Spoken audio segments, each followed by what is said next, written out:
Anda masih di CNN Indonesia Connected dan untuk mengetahui kondisi terkini terkait penanganan korban gempa Cianjur, sudah bergabung bersama kami ada produser lapangan CNN Indonesia, ada Raff Kahvi di Pendopo, Kabupaten Cianjur. Raff, selamat malam.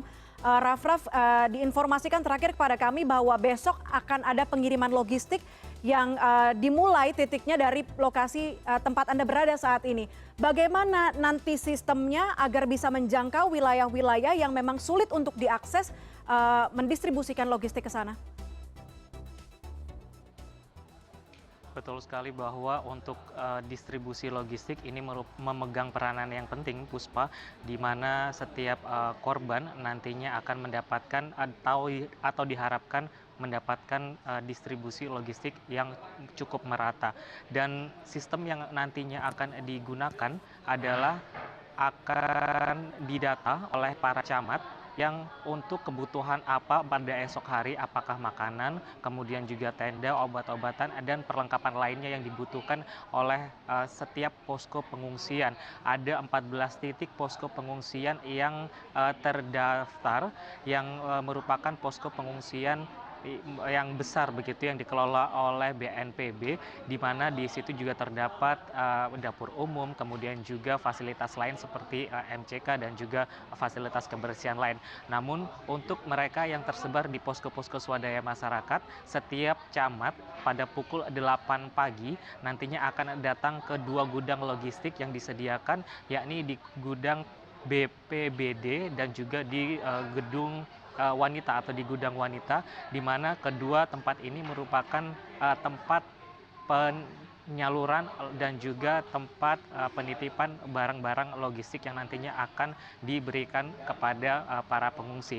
Dan pada pukul 9 pagi setiap Babin Kaptipmas, kemudian juga camat dibantu sama oleh Babinsa, ini nantinya akan bertanggung jawab kepada warga untuk menyalurkan distribusi logistiknya, dikarenakan mereka lah yang paling paham dengan daerah yang mereka kuasai. Sementara untuk logistik ini juga ditekankan tadi bahwa hanya ada satu pintu saja yang nantinya diharapkan setiap relawan ataupun juga lembaga lain yang ingin menyalurkan donasi dan juga kebutuhan logistik bagi para pengungsi hanya diberikan pada satu pintu, yaitu melalui BNPB. Dan ini dilakukan sebagai upaya agar bantuan logistik ini bisa terdata dengan baik dan penyalurannya pun juga sesuai dengan kebutuhan para pengungsi. Puspa. Sampai saat ini, sejauh ini pengamatan Anda di Pendopo, Kabupaten Cianjur, apa saja mungkin yang sudah terkumpul yang mungkin menjadi kebutuhan paling penting yang dibutuhkan oleh pengungsi?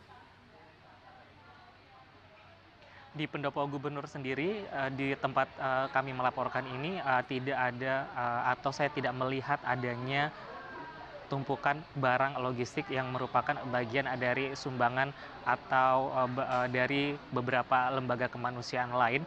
Namun kebutuhan logistik ini langsung disalurkan ke gudang BPBD dan juga di gudang wanita. Di kedua tempat ini adalah bagian atau tempat bagi para camat, kemudian juga bagi perangkat daerah dan juga perangkat desa lainnya yang sudah menyusun list daftar kebutuhannya, akhirnya akan mengambil di kedua gudang ini untuk akhirnya disalurkan.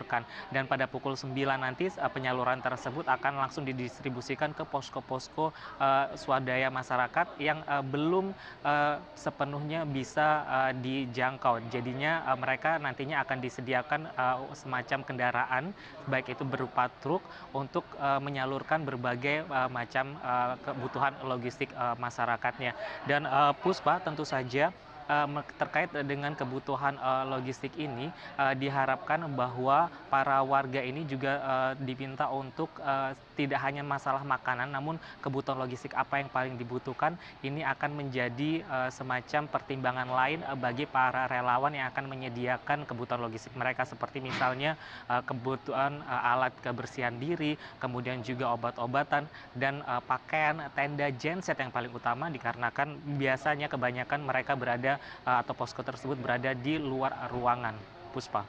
Baik, di luar distribusi logistik yang nantinya akan disampaikan langsung ke tempat-tempat pengungsian di wilayah Kabupaten Cianjur, bagaimana dengan kebutuhan yang diminta oleh rumah sakit setempat mengingat kita tahu ada banyaknya korban yang dirawat salah satunya di Rumah Sakit Umum Daerah Cianjur, Rumah Sakit Sayang.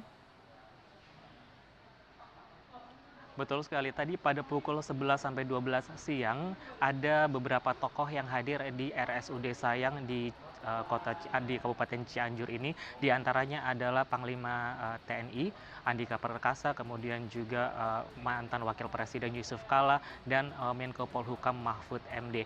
Mereka secara serentak dan juga kompak memastikan bahwa distribusi bantuan baik obat-obatan, kemudian juga tenaga kesehatan sampai nantinya akan mengerahkan ataupun juga membuka rumah sakit yang dikelola oleh pihak kepolisian dan juga pihak TNI akan juga dibuka untuk menampung warga ataupun juga korban yang akan dirawat. Ketersediaan obat-obatan dan juga tenaga kesehatan ini akan dilihat bagaimana kebutuhannya dan dipastikan akan ditambah sesuai dengan kebutuhan yang diminta oleh beberapa rumah sakit rujukan korban gempa di Cianjur.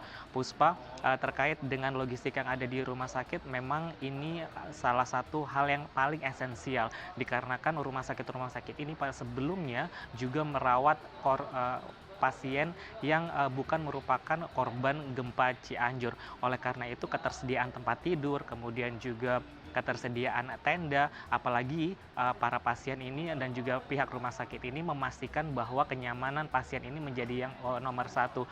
Ini bisa dilihat ketika tenda-tenda tersebut didirikan di luar ruangan mengingat masih ada kekhawatiran dan juga kewaspadaan terjadinya gempa susulan yang bisa menyebabkan kerusakan dan bisa menimpa